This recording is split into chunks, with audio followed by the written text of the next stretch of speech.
Friends, good morning. आज के इस वीडियो में बात करते हैं छोटे बच्चों की समस्या जिनकी एज 10 साल से कम है, उनको बार बार बुखार आ जाता है। उसका कारण क्या है और इलाज कैसे करें। तो देखिए, जो छोटा बच्चा 10 साल से कम है उसको बार बार बुखार आ जाता है।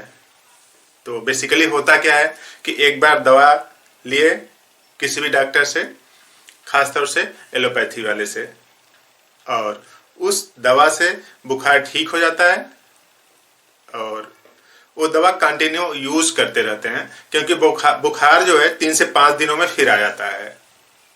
यानी जो ही दवा बंद किए बुखार स्टार्ट हो गया। तो इस तरह से ये समस्या आम है, काफी बच्चों में देखी जाती है। पेरेंट्स बताते हैं कि हर इसको तीसरे से 5वें दिन बुखार आ जाता है। तो देखिए, 3 से 5 दिन बाद बुखार आ जाना, दवा देने के बाद बुखार ठीक हो जाना, दवा बंद करते ही फिर बुखार आ जाना, ये समस्या जटिल हो जाएगी अगर आप ध्यान नहीं देंगे। तो पूरा वीडियो अंत तक देख लीजिए, 5-7 मिनट में आपको बात समझ में आ जाने वाली है। तो देखिए, जो छोटे बच्चे होते हैं उनकी जो बॉडी का जो डेवलपमेंट है, जो ग्रोथ है, वो फास्ट होता है। तो सीधी सी बात है कि न्यूट्रिएंट की भी जरूरत पड़ती है। बॉडी में न्यूट्रिएंट अगर कम होगा तो उसी को बोलते हैं प्रोटीन एनर्जी माल न्यूट्रिशन, यानी हिंदी में कुपोषण बोलते हैं। तो बच्चा बेसिकली कुपोषण का शिकार है। और देखिए, कुपोषण 2 टाइप का होता है। एक वो ऐसा बच्चा जो फूड सप्लीमेंट तो उसका प्रॉपर है लेकिन फिर भी कुपोषित है। अब आप कहेंगे फूड सप्लीमेंट तो प्रॉपर दिया जा रहा है लेकिन क्यों कुपोषित है। तो उसका सीधा सा रीजन ये है कि फूड सप्लीमेंट तो आप उसकी थाली में तो पूरा दे रहे हैं, खा भी रहा हो, लेकिन डाइजेस्ट नहीं हो रहा है, और डाइजेस्ट भी हो रहा है तो एसिमिलेट नहीं हो रहा है। तो एक ऐसे लोग जिनकी थाली में कंप्लीट बैलेंस डाइट है फिर भी उनका बच्चा कुपोषित है क्योंकि पाचन ठीक नहीं चल रहा है, तो ऐसे लोगों को इलाज की जरूरत पड़ती है। दूसरा कैटेगरी है ऐसे बच्चे जिनके फूड सप्लीमेंट कम हैं, उनकी थाली रिच नहीं है, बच्चों के हिसाब से नहीं है, तो उनमें भी कुपोषित हो जाने की संभावना बनती है। तो देखिए, जब भी कुपोषण होगा तो बॉडी की जो ग्रोथ और डेवलपमेंट चल रही है वो स्लो हो जाएगी। जब ग्रोथ और डेवलपमेंट जब स्लो हो जाएगी तो बॉडी की जो डिफेंसिव मैकेनिज्म है वो इस तरह से करती क्या है कि टेम्परेचर को थोड़ा सा बढ़ाती है ताकि मेटाबॉलिक रेट बढ़ जाए। और जब भी टेम्परेचर को थोड़ा सा बढ़ाती है वही कंडीशन क्या आ जाती है, फीवर आ जाती है। तो देखिए, समझते हैं। तो देखिए, जब बॉडी में प्रोटीन एनर्जी माल न्यूट्रिशन होगा, यानी प्रोटीन और एनर्जी की कमी होगी, तो बच्चे का ग्रोथ और डेवलपमेंट प्रॉपर नहीं चलेगा। और जब प्रॉपर नहीं चलेगा तो जो बॉडी के अंदर एक डिफेंसिव मैकेनिज्म होती है, defensive mechanism increase body temperature to increase metabolism. Body को लगता है कि इसकी मेटाबॉलिज्म को बढ़ाया जाए ताकि ग्रोथ और डेवलपमेंट का जो प्रोसेस है उस यथोचित चलता रहे। तो इसीलिए टेम्परेचर बढ़ा देता है, बॉडी बढ़ाती है, जो डिफेंसिव मैकेनिज्म है। नॉर्मल बॉडी टेम्परेचर कितना है, 98.6 फ़ारेनहाइट है। तो इससे थोड़ा सा टेम्परेचर बढ़ाने से फायदा क्या होता है कि जितनी भी बॉडी के अंदर मेटाबॉलिक प्रोसेस में जो रिएक्शन चलती रहती हैं वो थोड़ी सी फास्ट हो जाती हैं। तो फास्ट हो जाती हैं तो और वही मेजरमेंट फीवर में आ जाता है। तो बॉडी की डिफेंसिव मैकेनिज्म टेम्परेचर को इसलिए बढ़ाया कि मेटाबॉलिज्म के जो रिएक्शन है, बॉडी के अंदर जो बायोकेमिकल प्रोसेस है वो थोड़ा तेजी से चलें। और आपने थर्मामीटर से चेक किया या फिर हाथ से चेक किया तो बॉडी का टेम्परेचर बढ़ा हुआ है। तो टेम्परेचर बढ़े होने के पीछे रीजन क्या है कि यहाँ पे प्रोटीन और एनर्जी का माल न्यूट्रिशन है, कुपोषण है।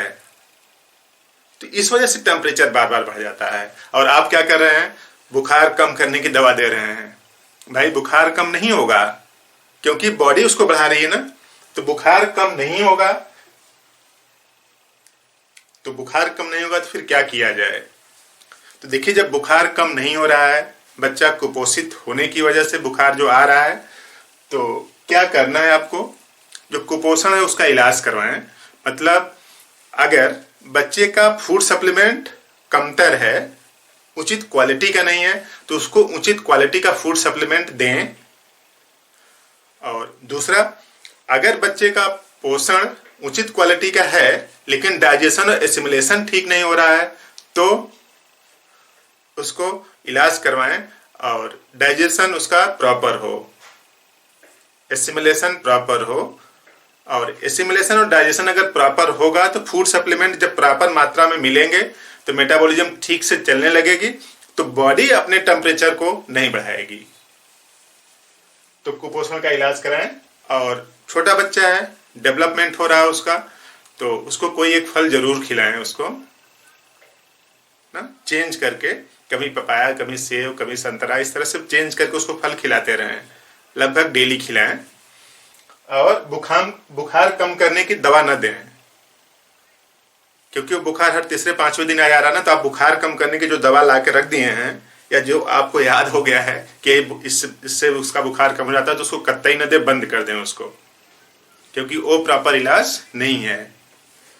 तो होम्योपैथी की बेस्ट मेडिसिन है एक चिलिडोनियम।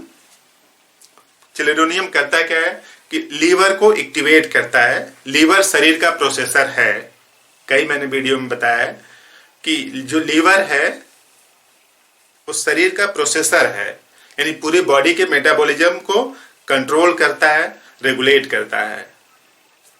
तो चिलिडोनियम और एक दूसरी दवा है इपिटोरियम, इन दोनों का मदर टिंचर आप ले लीजिए। इपिटोरियम में बेहतरीन तरीके से काम करता है, मेटाबॉलिज्म को इनहेंस करता है। और ढेर सारी मेडिसिन हैं लेकिन बेहतरीन तरीके से रिजल्ट आता है इससे। मैंने कई लोगों को देखा है कि उनके बच्चे का फीवर 2-2 साल से आ रहा था, लगातार तीसरे पांचवें दिन वो लोग खुद किसी डॉक्टर के पास भी नहीं जाते।